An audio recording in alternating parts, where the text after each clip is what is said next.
Hello everyone, so let's learn factorization like a pro. You can see here we have a question x square minus 3x minus 18. So first of all, look at this constant number here is 18. So we have to find out that type of factor, that type of number whose multiplication is 18 and subtraction is 3. Here is minus, so subtraction is 3. So we have to find out factors in this way. Write down here 18 and we have to divide by smallest number. 2 9s are 18.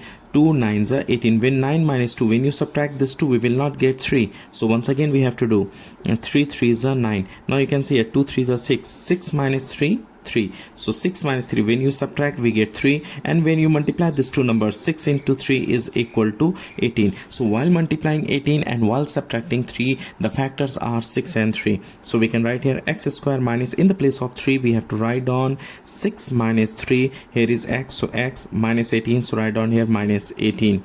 After this, x square minus 6 into x, 6x minus plus 3 into x, we can write here 3x minus 18, so minus 18. After this we have to take common from first two term and we have to take common from last two term. Here is x square. X square means 2x is there. X square means x into x. 2x is here, 1x is here, so we can take 1x common and the remaining is x, because 2x is here, 1x common, so remaining is 1x minus this x already common. Here is 6, so write down here 6, plus, so write down plus 3 and 18. In which table both will come? Table of 3, so we can take 3 common and the remaining is x minus 3 into which number it will be 18.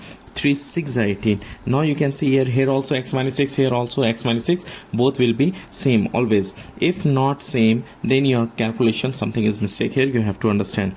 So x minus 6 common and the remaining is, here is x, so write on x plus 3, which is your answer.